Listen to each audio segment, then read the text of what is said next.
The syringe in Charlotte's hand trembled ever so slightly, not from nervousness, but from the immense, focused tension of a single, calculated motion. I watched, my heart hammering against my ribs, as she plunged it into the bottle of insulin on my kitchen counter.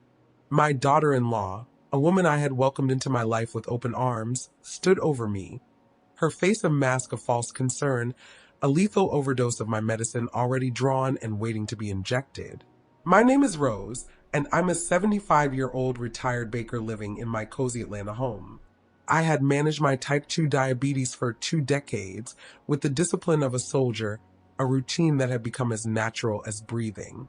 But in that moment, as Charlotte smiled and told me it was time for my daily dose, I realized with a chilling clarity that she wasn't here to help.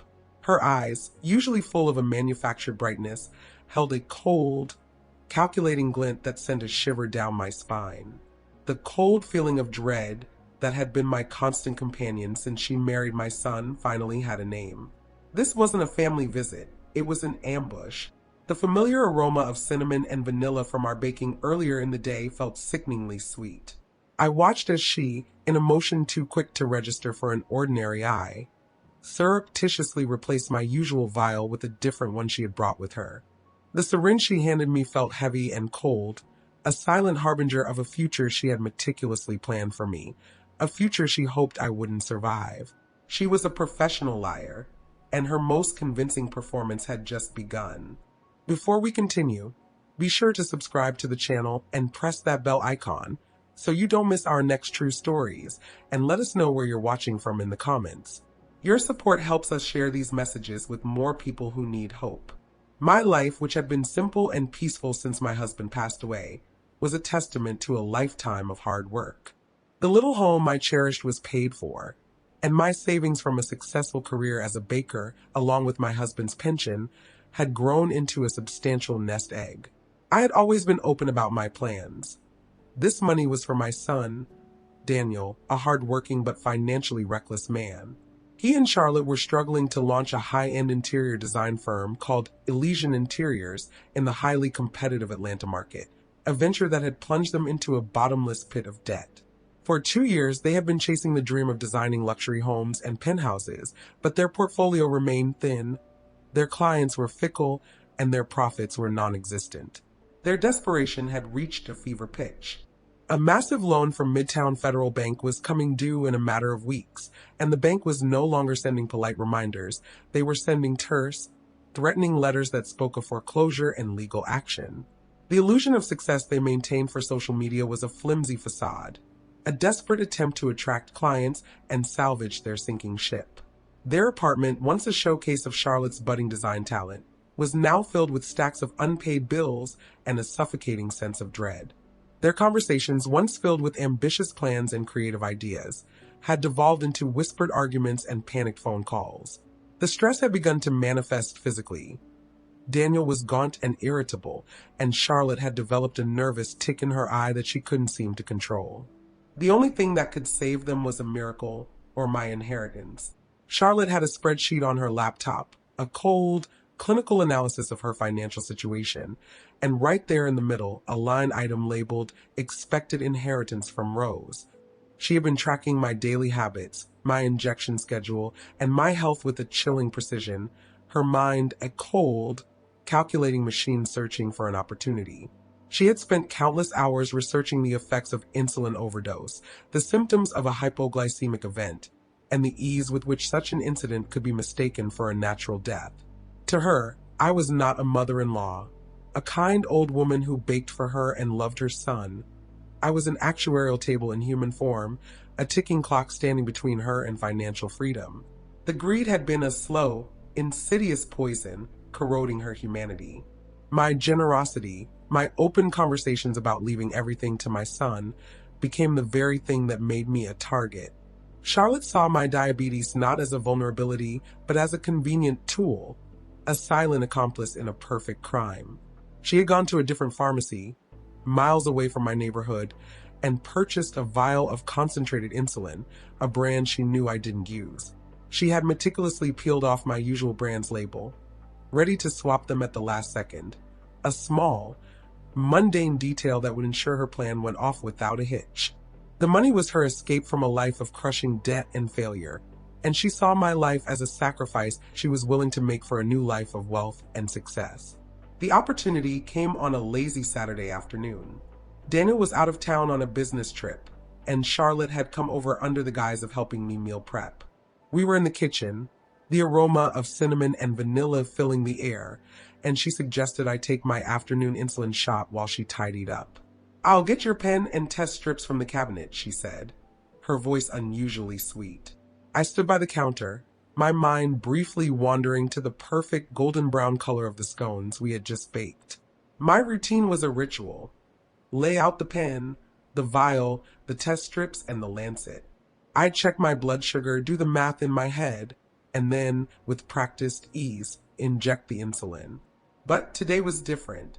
The simple, familiar steps felt tainted by an unseen presence.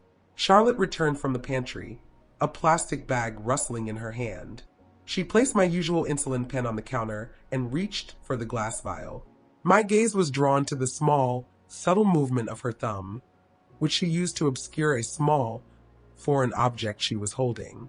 My heart gave a tiny, imperceptible jump. I dismissed it as a trick of the light. She handed me the vial, but something was off. The label, though seemingly identical to my own, felt slightly rougher at the edges, as if it had been peeled and res-tuck. But I was in a rush, eager to get back to my baking, and I chose to ignore the subtle warning. With a chilling casualness, she watched as I drew the usual 10 units. I pricked my finger with the lancet and tested my blood sugar. The number mg/dl was in line with my usual afternoon reading.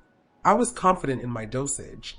As I brought the pen to my thigh, her eyes were fixed on the needle, a predator's gaze on its prey. In that split second, she had to be certain. Her eyes, usually full of a manufactured brightness, now held a cold, focused intensity. There was no longer any pretense of care or concern. Her mask had slipped, if only for a fleeting moment. I injected what I thought was my usual amount, completely unaware that I had just administered what should have been a fatal dose, a lethal cocktail that would send my blood sugar plummeting to zero within the hour. Her plan was a masterpiece of cold, clinical precision. A large, lethal dose of insulin would overwhelm my system, causing my blood sugar to crash in a rapid, irreversible descent. My death would look like a tragic, accidental overdose of a frail old woman who had simply made a mistake. She waited for a few minutes, her phone in her hand. "I should get going," she said, her voice a little too eager. "Daniel's been calling." She walked out the door, and I was left alone in my quiet home. I watched from the window as her car disappeared down the street. The quiet of the house was now oppressive, filled with an unsettling sense of foreboding. The familiar aroma of cinnamon and vanilla felt sickly sweet, like the air in a morgue. A strange, heavy feeling settled in my stomach. The subtle tingling in my toes, the feeling I usually got right before a hypoglycemic event, never came. Instead, a bone-deep chill crept up my spine. I was not afraid. I was certain with a clarity that shook me to my core that something was profoundly, terribly wrong. The silence was deafening, a vacuum where the sounds of life should have been. I sat down in my favorite armchair, waiting for the familiar, gentle drop in my blood sugar that always followed my afternoon shot. But the expected symptoms never came. Instead, a profound, supernatural sense of calm washed over me. I was not just sitting in my house. I was a witness to my own attempted murder. I sat down in my favorite armchair, waiting for the familiar, gentle drop in my blood sugar that always followed my afternoon shot. But the expected symptoms never came. The usual warning signs of a hypoglycemic attack, dizziness, sweating, and a racing heart, were conspicuously absent. My body, which had for years meticulously signaled even the slightest imbalance, was now silent. This unnatural stillness was the first alarm. Instead of fear, a profound, supernatural sense of calm washed over me. It wasn't a human emotion. It was an all-encompassing peace that spread through my chest, a spiritual warmth so overwhelming it was almost tangible. It filled every corner of the room, pushing back the oppressive silence and the gnawing dread that had settled in my stomach. This was not a feeling I could explain with logic or reason. It was a spiritual certainty, a deep, unwavering presence that told me, without a single word, that I was not alone. The feeling was so intense, so real, that I stood up and felt compelled to do something I had never done before in this quiet, solitary ritual. I walked to my nightstand and picked up my Bible. My hands, which had been trembling just moments ago, were now steady and sure. I didn't search for a specific passage. I simply flipped it open, my eyes falling on a single page as if guided by an invisible hand. My gaze landed on a passage that read, "When you walk through the fire, you will not be burned. When you pass through the rivers, they will not sweep over you." The words resonated with the power that vibrated through my soul. I was walking through a fire. A poison was working its way through my veins, and yet I felt no pain. A second later, a quiet, distinct voice inside me urged me to do something else. It was a gentle, insistent nudge, a clear directive that cut through the silence. Test your blood sugar, now. I picked up my trusty glucometer, a device that was a part of my daily life, a simple tool that had now become a witness to a miracle. My hand, steady and purposeful, pricked my finger. I placed the drop of blood on the test strip and watched the screen, holding my breath, my mind racing with a dizzying mix of panic and faith. The machine blinked. 105 milligrams per deciliter. I blinked again, disbelieving the numbers. It was a perfectly normal, stable level. An hour after injecting what should have been a lethal dose of insulin, my blood sugar was miraculously balanced, completely stable, and a testament to the fact that I had not, in fact, walked through the fire alone. I fell to my knees, a tear of gratitude and utter shock rolling down my cheek. I had been saved. I stared at the number on the glucometer, a cold, sickening wave of understanding washing over me. This was no accident. The peace I had felt, the divine intervention, had not just saved me from a fatal event, but had also exposed the monstrous act of betrayal. A new emotion, an ice-cold clarity, replaced the peaceful warmth I had just experienced. I looked down at the kitchen table, where the empty insulin vial she had given me lay. The label was peeling slightly, and I realized it was a different brand than my usual one. The font was a little bolder, the color a shade too bright. My heart pounded, not with fear, but with a righteous, holy fury. I walked into the living room, where Charlotte sat on the sofa, her phone in her hand, a smirk of satisfaction playing on her lips. She was meticulously tracking the time, waiting for the moment when my body would give out.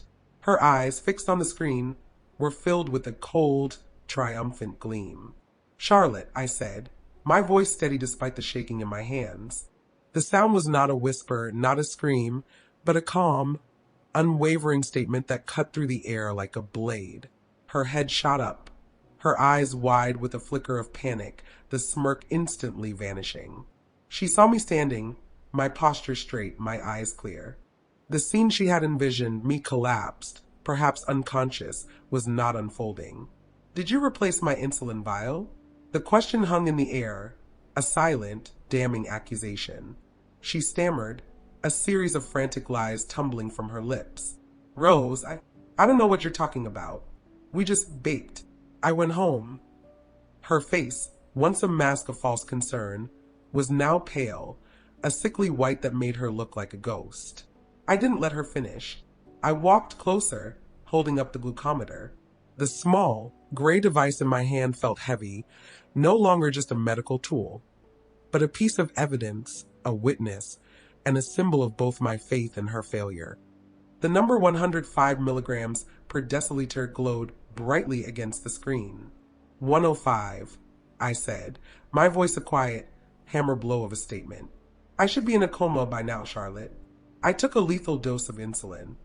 The words hung in the air, a silent, final judgment. The color drained from her face, and her body went rigid with a sudden, bone-deep terror.